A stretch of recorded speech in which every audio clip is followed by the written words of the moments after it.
तप्त कांचन गौरांगी राधे वृंदावनेश्वरी वृषभानुसुते देवी प्रणमामि कृष्ण प्रिय। जय जगन्नाथ। सिद्धार्थ भक्ति निवेदित चित्तबोध कार्यक्रम को आपण मानकु स्वागत जनाउछि। दर्शक बंधु, चित्तबोध हेउछि अप्राकृत प्रेम मूर्ति श्री राधाकृष्णंकर अमलिन भक्ति और प्रेमर भावफल को। प्रिय दर्शक बंधु, आजिर विषय हेउछि वृषभानुनंदिनी श्री राधा।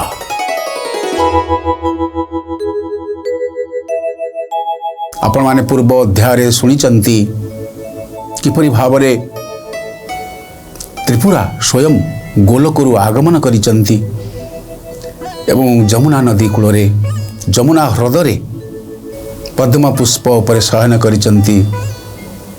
किपरि भावरे ना जब प्रमाण रे सूक्ष्म रूप धारण करिचंती। कालिंदी को जाइचंती पद्म पुष्प तोलिया पाई वृषभानु से दिन।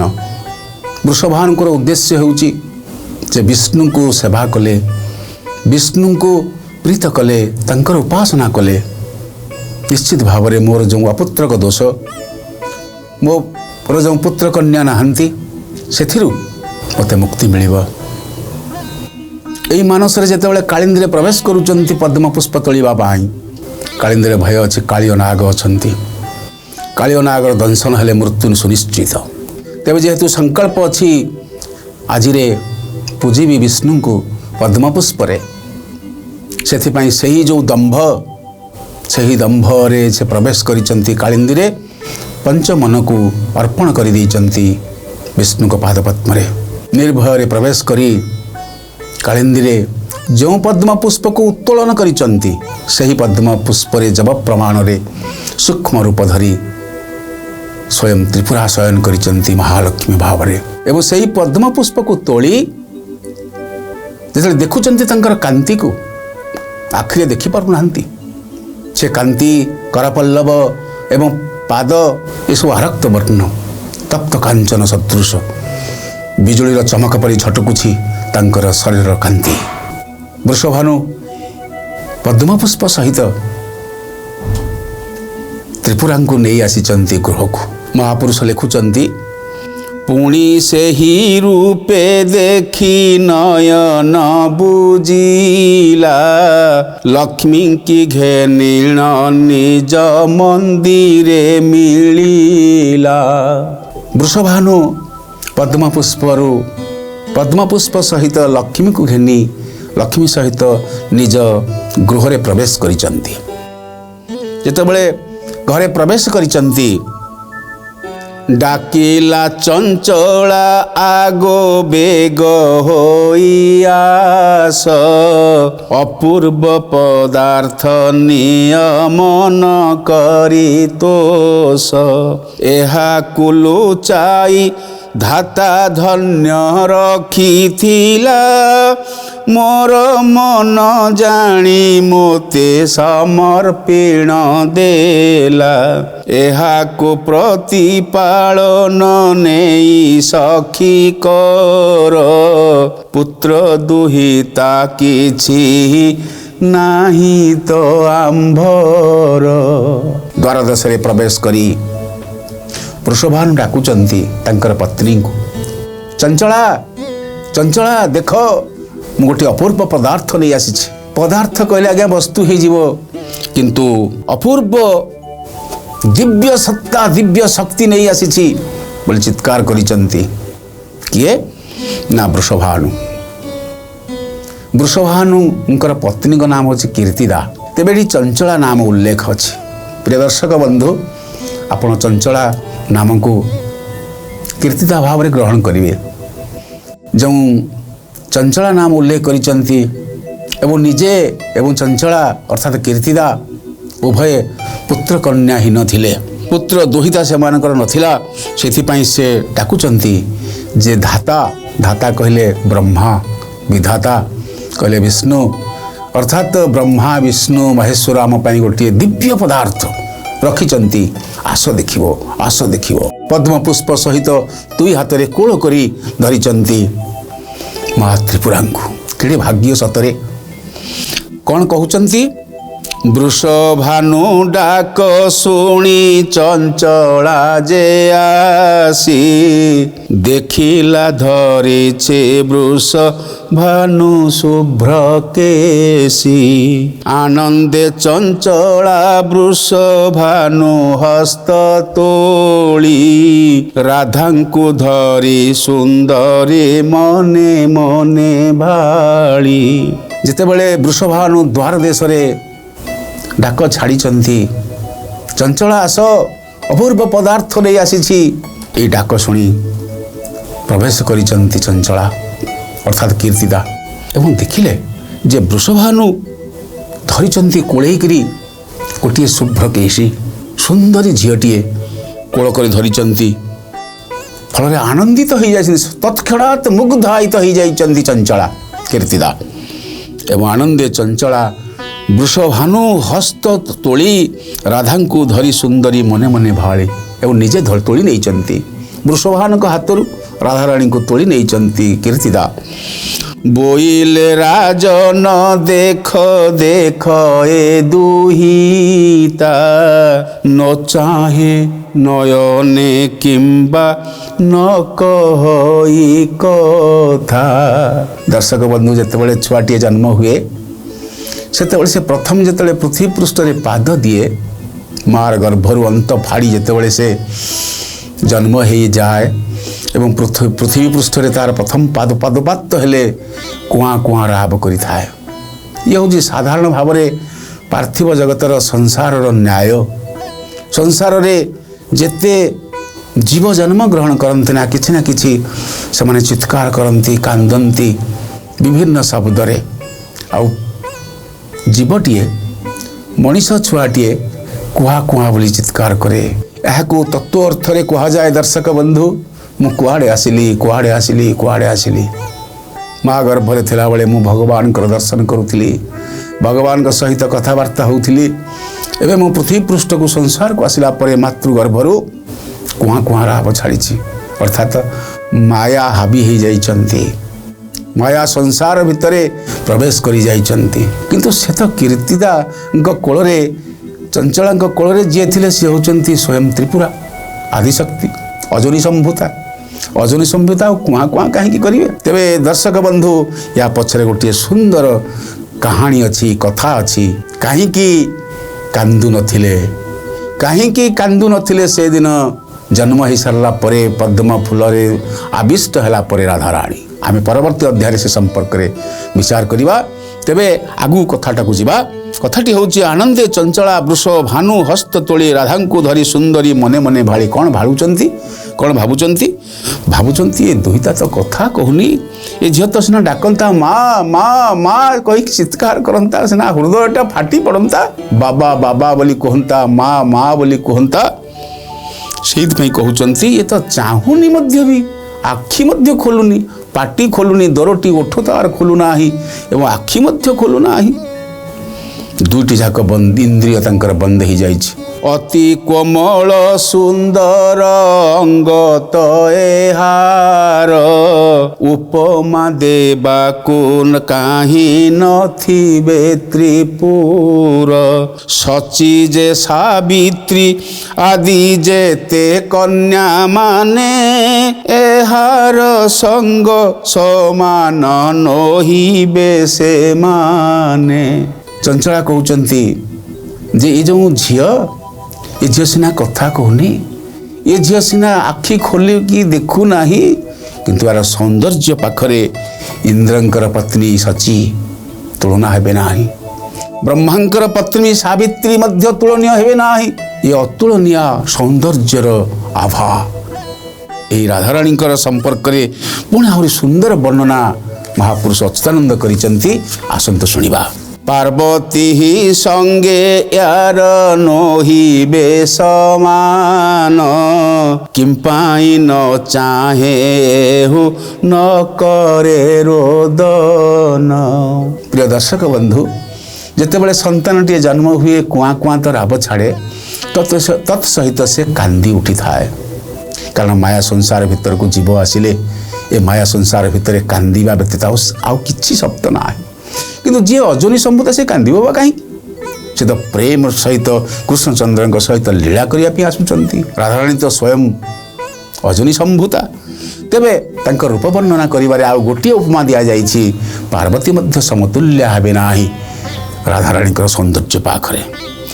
ଚଞ୍ଚଳାର ବାକ୍ୟ ଶୁଣି ବୃଷଭାନୁ କହି ଆଜି କାଳିନ୍ଦୀକି ଯାଉଥିଲି ମୁଁ ଗାଧୋଇ। ବର୍ତ୍ତମାନ ବୃଷଭାନୁ ତାଙ୍କର ବୃତ୍ତାନ୍ତ କହୁଛନ୍ତି। ଯେଉଁ ବୃତ୍ତାନ୍ତ ଗୁଡ଼ିକ ପୂର୍ବରୁ ଘଟି ଯାଇଛି ଦର୍ଶକ ବନ୍ଧୁ, ସେଇ କଥାଟି କୀର୍ତ୍ତିଦାଙ୍କ ପାଖରେ ଉନ୍ମୋଚିତ କରୁଛନ୍ତି ବୃଷଭାନୁ। କହିଲେ ଆଜି ସକାଳୁ ମୁଁ କାଳିନ୍ଦୀକୁ ସ୍ନାନ କରିବାକୁ ଯାଇଥିଲି।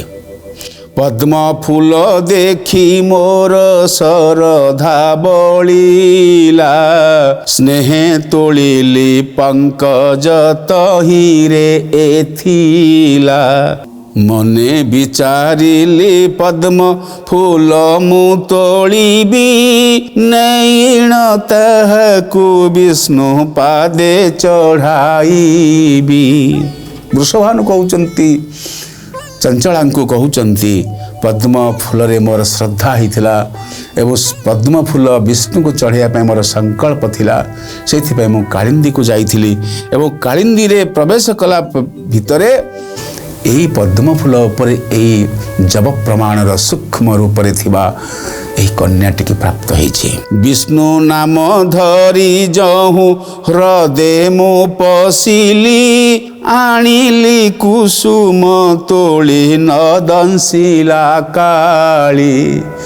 ଯେଉଁ କାଳିନ୍ଦୀରେ ଯେକୌଣସି ଜୀବ ପ୍ରବେଶ କଲେ ମଧ୍ୟ କାଳି ନାଗ ଛାଡ଼େ ନାହିଁ। କିନ୍ତୁ ନିଜେ ଆଦି ଶକ୍ତି ମା ତ୍ରିପୁରା ଯେତେବେଳେ ବିରାଜମାନ କରିଛନ୍ତି କାଳିନ୍ଦୀରେ ଏବଂ ଅପରପକ୍ଷରେ ନିର୍ଭୟରେ ଯେତେବେଳେ ଜୀବନକୁ ନିଉଚ୍ଛାବର କରିକିରି ଜୀବନକୁ ତୁଚ୍ଛ ମନେ କରିକିରି ବୃଷଭାନୁ ଯେତେବେଳେ କାଳିନ୍ଦୀରେ ପ୍ରବେଶ କରିଛନ୍ତି, ବୃଷଭାନୁ କହୁଛନ୍ତି ଚଞ୍ଚଳାଙ୍କୁ, ମୁଁ ସେତିକି ବେଳେ କାଳିଅ ମୋତେ ଦଂଶନ କଲା ନାହିଁ। ମୁଁ ଏଇ କନ୍ୟା ରତ୍ନଟିକି ପ୍ରାପ୍ତ ହେଲି ପଦ୍ମ ପୁଷ୍ପ ସହିତ। ଶୁଣରେ ସଖୀ ତୁ ଏବେ ଦୁହିତା ନେଇ, ଗମ୍ଭୀରା ଭିତରେ ରତ୍ନ ପଲଙ୍କ ବିଛାଇ, ତହିଁରେ ଏହାକୁ ନେଇ ଶୟନ କରାଅ, ଅତି ଯତନ କରି ତୁ ଏହାକୁ ରଖାଅ। ବୃଷଭାନୁ ଶେଷ ସମ୍ବାଦ ଜଣାଇଛନ୍ତି କୀର୍ତ୍ତିଦାଙ୍କୁ। କ'ଣ କହିଛନ୍ତି? କହୁଛନ୍ତି, ସଖୀ ଆମେ ତ ପୁତ୍ର କନ୍ୟାହୀନ, ଆମେ ତ ଅପୁତ୍ରକ, ପୁତ୍ର କନ୍ୟା ନାହାନ୍ତି। ବିଧାତା ଆମ ପାଖରେ ସଂଯୋଜିତ କରିଛନ୍ତି ଏଭଳି ଗୋଟିଏ ପ୍ରସଙ୍ଗର। ଆମେ ଯେଉଁ ସୁନ୍ଦରୀ ତ୍ରିପୁରରେ ନଥିବା ସୌନ୍ଦର୍ଯ୍ୟର ଆଭାଯୁକ୍ତ ଯେଉଁ କନ୍ୟାରତ୍ନଟିକୁ ପ୍ରାପ୍ତ ହେଇଛେ, ଆକୁ ପଲ୍ଲଙ୍କରେ ନେଇକି ଶୁଆଅ ଏବଂ ଶୟନ କରେଇ ପ୍ରତିପାଳନ କର। ବୃଷଭାନୁର ବଚନେ ରାଧାକୁ ସେ ଧରି, ଗମ୍ଭୀରି ଘରେ ପଶିଲା ତକ୍ଷଣେ ସୁନ୍ଦରୀ। ଗଜଦନ୍ତ ପଲ୍ଲଙ୍କକୁ ଯତନେ ବିଛାଇ, ତଥି ପରେ ରାଧାଙ୍କୁ ସେ ଶୁଆଇଲା ନେଇ। ଦେଖିଲା ଦିଶିଲା ଗୃହ ତାତେ ଯେ ଉଜ୍ଜ୍ୱଳ, ନିଶା କାଳେ ଚନ୍ଦ୍ର ତେଜେ ଯଥା ଧରାତଳ। ଯେତେବେଳେ ବୃଷଭାନୁଙ୍କର କଥା ଶୁଣି ଚଞ୍ଚଳା ନେଇ ଯାଇଛନ୍ତି କନ୍ୟାରତ୍ନଙ୍କୁ ଏବଂ ଗମ୍ଭୀରା ଭିତରେ ପଲଙ୍କରେ ଶୟନ କରାଇ ଦେଇଛନ୍ତି, ଗଜଦନ୍ତ ପଲଙ୍କରେ, ଏବଂ ଗଜଦନ୍ତ ପଲଙ୍କରେ ଯେତେବେଳେ ଶୟନ କରାଇ ଦେଇଛନ୍ତି, ଦେଖିଲେ ଘର ଭିତରେ ଉଜ୍ଜ୍ୱଳ ଜ୍ୟୋତିର ଆଭା ସୃଷ୍ଟି ହେଉଛି। କିପରି ନା ରାତ୍ରି କାଳରେ ଚନ୍ଦ୍ରମା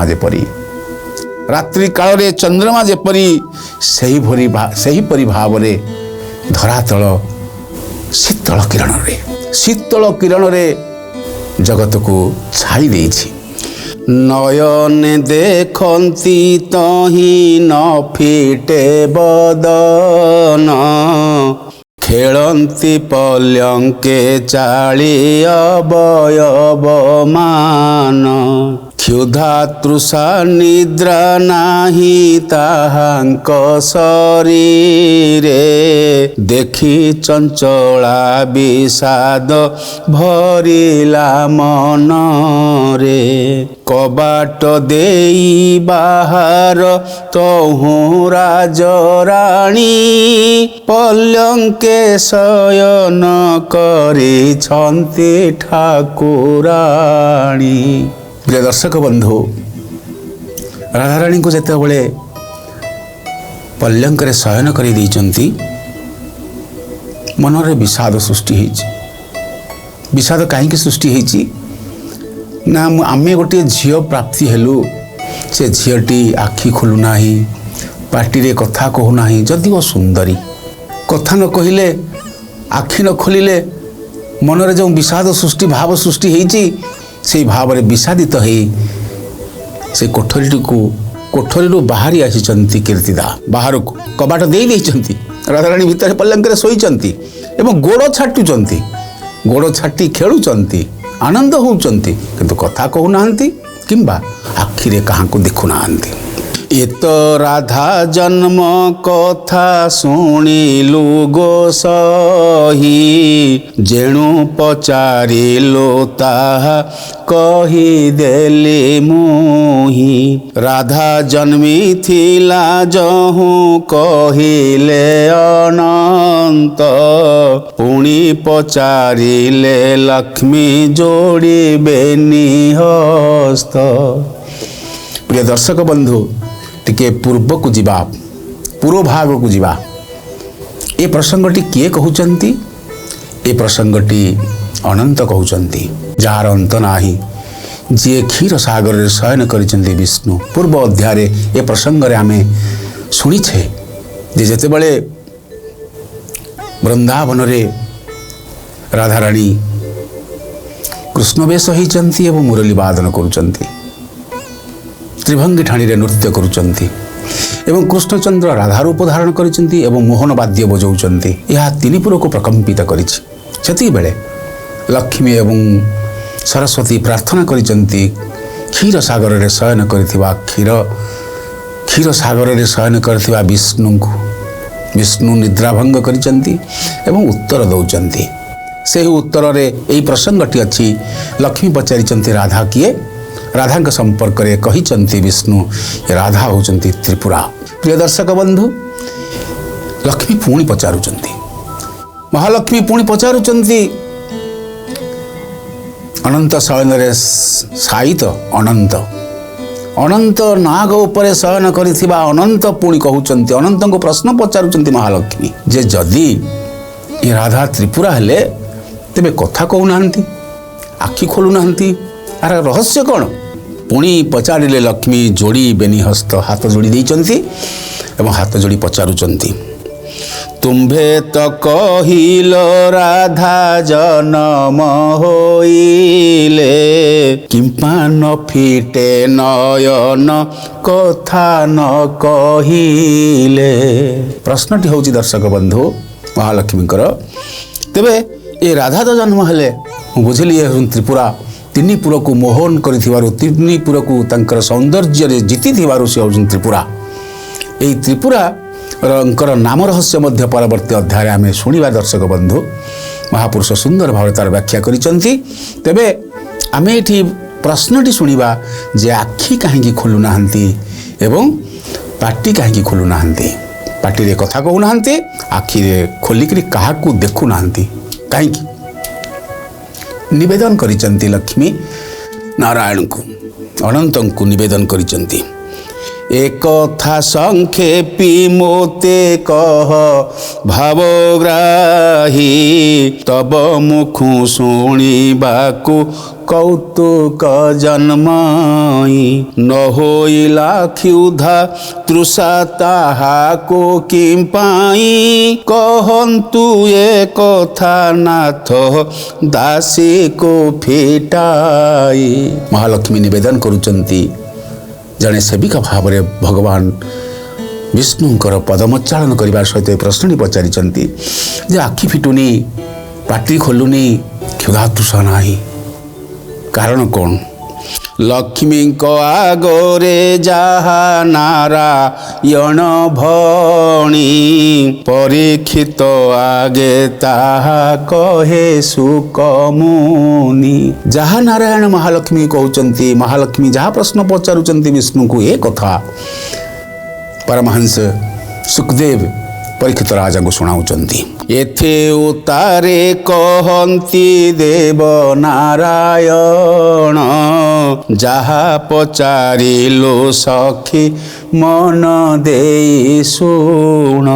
जो प्रश्न है आखि खोलुनी कहीं पाटी खोलुनी कहीं क्षुधा तृषा नहीं कहीं उत्तर रे भगवान उत्तर करुचंती महालक्ष्मी को जे दिन जन्मिले लक्ष्मी राधा रूप धरी से दिन नथिले कृष्ण मर्त्य अवतरी तेणु गोराधिका तांक मन दुख कले कृष्ण जनमी बाजाए मौने रहिले न कहि वचन किंबा न देखे नयने कृष्णर चरण भाबु अछंती शयने।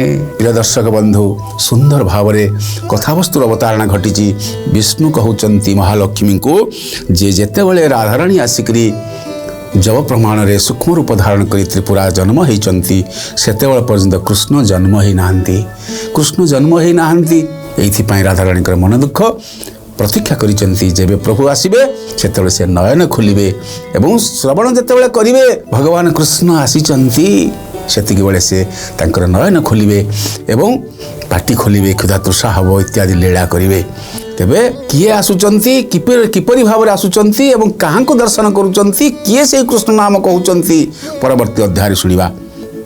एबे समय हो जाइछि ए अध्याय को एठी रखिबा पुणी देखा हब परवर्ती अध्याय से पर्यंत विदाय दियंतु। जय श्री राधे।